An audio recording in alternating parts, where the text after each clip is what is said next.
अरे बेटा पिंको, अरे वाह, पढ़ रहा है ये तो। ये ससुरा सो रहा है पड़ा हुआ। टाइम कितना हो गया? तेरे कंटाप खाने का टाइम हो गया है, और जब से तू पैदा हुआ है हमारी बर्बादी का टाइम हो गया है। ओ यार डैडी, आंख लग गई थी। साले तेरी आंख है कि लॉटरी जो लग गई थी? कभी पढ़ भी लिया कर। पढ़ ही तो रहा था, ब्रेक लिया है थोड़ा सा। यहाँ 20 साल हो गए काम करते हुए, कभी ब्रेक की जरूरत नहीं पड़ी। तुझे 5 मिनट पढ़ना होता है, 20 मिनट का ब्रेक चाहिए।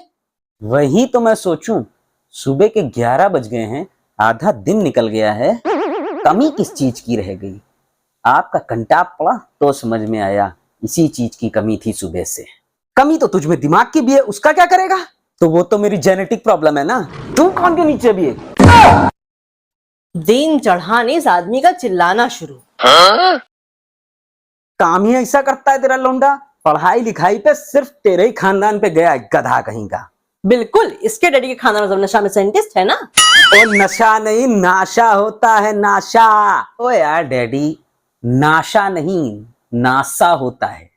हाँ वही तू अपनी पढ़ाई की बता। डैडी, जब भी मैं पढ़ने बैठता हूँ ना, पड़ोसी का बच्चा रोने लगता है, बड़ा डिस्टरबेंस हो जाता है मुझको। तुझको पता है बेटा, जब तू छोटा था ना तो बहुत रोता था।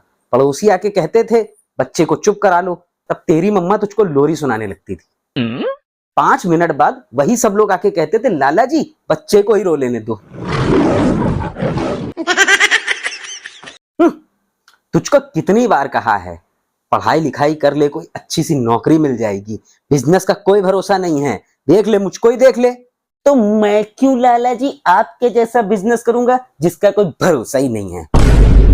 वो मिस्टर शुक्ला को देख लो, उनका भी तो बिजनेस ही है ना आपकी तरह। उनका लड़का घंटी, मेरा मतलब फुंटी, उसको तो कोई टेंशन ही नहीं है। तो सोचता हूँ कभी कभी मैं भी उन्हीं के घर पैदा हुआ होता। बेटा सोचता तो मैं भी यही हूं ना, मेरी भी शादी किसी ऐसे घर में हुई होती, पर भगवान सबकी सुनता नहीं ना। उसके लिए कुछ ढंग के काम करने पड़ते हैं। नहीं, ढंग के काम मतलब क्या? क्या अब मैं बाबा बन जाऊं, प्रवचन सुनाऊं आपकी तरह? पढ़ाई तो हो ही रही ना मेरी।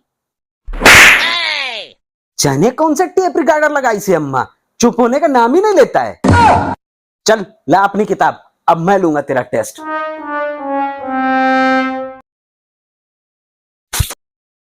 पहले तो तू ये बता, तुझे आता क्या क्या है?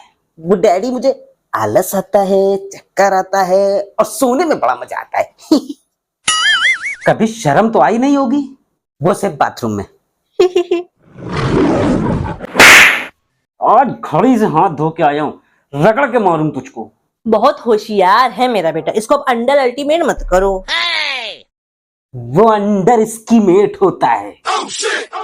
अरे डैडी, वो अंडर एस्टिमेट होता है। अभी सब पता चल जाएगा। पहले तू ये बता, अलाउद्दीन खिलजी कब भारत आया था और उसकी कितनी बेगम थी? डैडी, खिलजी 2018 में जनवरी में आया था। हैं?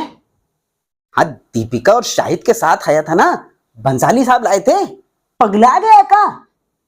चल छोड़ इसको, ये बता उसकी बेगम कितनी थी? सॉरी डैडी, मैं किसी की पर्सनल लाइफ में ताक झांक नहीं करता। उसकी कितनी रानियां थी, कितनी गर्लफ्रेंड थी, मुझे क्या लेना देना। मेरी मम्मा ने मुझे यही सिखाया है।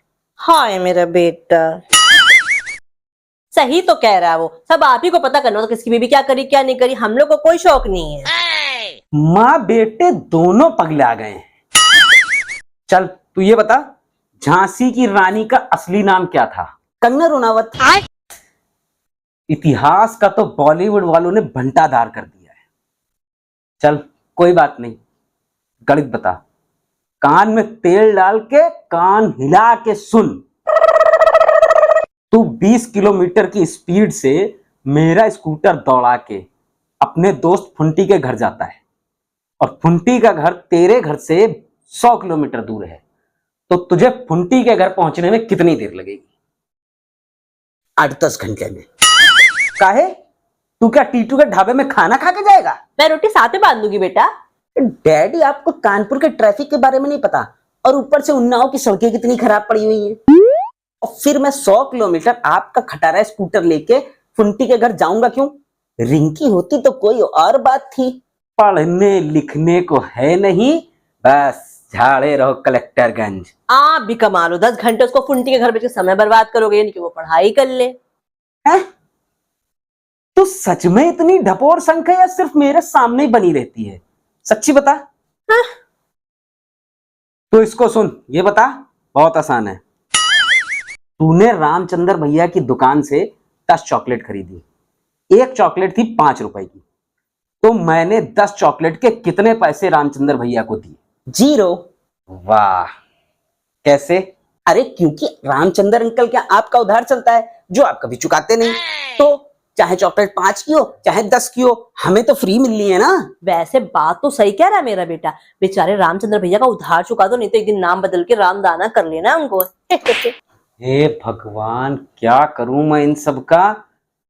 डैडी, लास्ट पेपर हमारा हिंदी का है। हिंदी? चल, इस मुहावरे का मतलब बता। हाँ हाँ, क्यों नहीं। जितनी चादर हो उतने पैर पसारो। मिसेस शर्मा का पीछा छोड़ दो। हैं? क्या कहा तूने? कुछ नहीं, इग्नोर कर इसको, तू इग्नोर कर। इग्नोर तो आपको करना चाहिए, पिंकू से इतने सवाल पूछो, आपको कोई ज्ञान है? हाँ, पूछ। अच्छा, तो आप ये बताओ मुझे। पूछ। कुछ महीने में 30 दिन होते हैं, कुछ में 31 दिन होते हैं। ऐसा कौन सा महीना है जिसमें 28 दिन होते हैं? वेरी आसान, फरवरी। डैडी, हर महीने में 28 दिन होते हैं। ये हुई ना कोई बात। दूसरा सवाल, अगर मुर्गी अंडा देती है और भैंस दूध देती है, तो वो कौन है जो दोनों देता है, अंडा और दूध? है दोनों? सिंपल, हमारे परचून वाले रामचंद्र अंकल। इतनी जल्दी भूल गए आप? अभी तो उनका उधार भी चुकाना है। चलो छोड़ो, तीसरा सवाल बिल्कुल आसान। सूरज किस तरफ उगता है और किस तरफ डूबता है? दिशा पटानी है? वो कह रही है उन्हें पता नहीं कौन सी दिशा पता नहीं। आप बताओ। ये तो बड़ा आसान है, सूरज पूरब से उगता है और पश्चिम में डूबता है। डैडी, न सूरज उगता है न डूबता है, वो वहीं रहता है, धरती घूमती है। Mic drop, boom. बड़ी लकड़ी उठा ली यार। चल तू परीक्षा की तैयारी कर, आने दे तेरा रिजल्ट, फिर देखते हैं। छोड़ा गंगा किनारे वाला, किनारे वाला। आ गए तुम? कुछ लाज शर्म बची है या उसको भी बेच के गुटखा खा गए हो? क्या हुआ डैडी, इतने गुस्से में क्यों हो आप? क्या किया है अब ये भी हम बताएं? तुमको नहीं पता कि कौन सा झंडा गाड़ के आए हो तुम? अरे नाम मट्टी में मिला दिए हो और क्या किए हो? पिछले 3 साल से यही तो करते आ रहे हो, इस बार भी वही किए हो, फिर 12वीं में लटक गए हो। फेल ही होते आए हो 3 साल से, और फिर भी मुंह उठाए सांड की तरह घूमते चले आ रहे हैं साहब। क्या रे पिंकू, ये सब डैडी को कैसे पता चला? कुछ तो करना पड़ेगा, आज डैडी फुल फॉर्म में हैं। वो डैडी, आई विल एक्सप्लेन।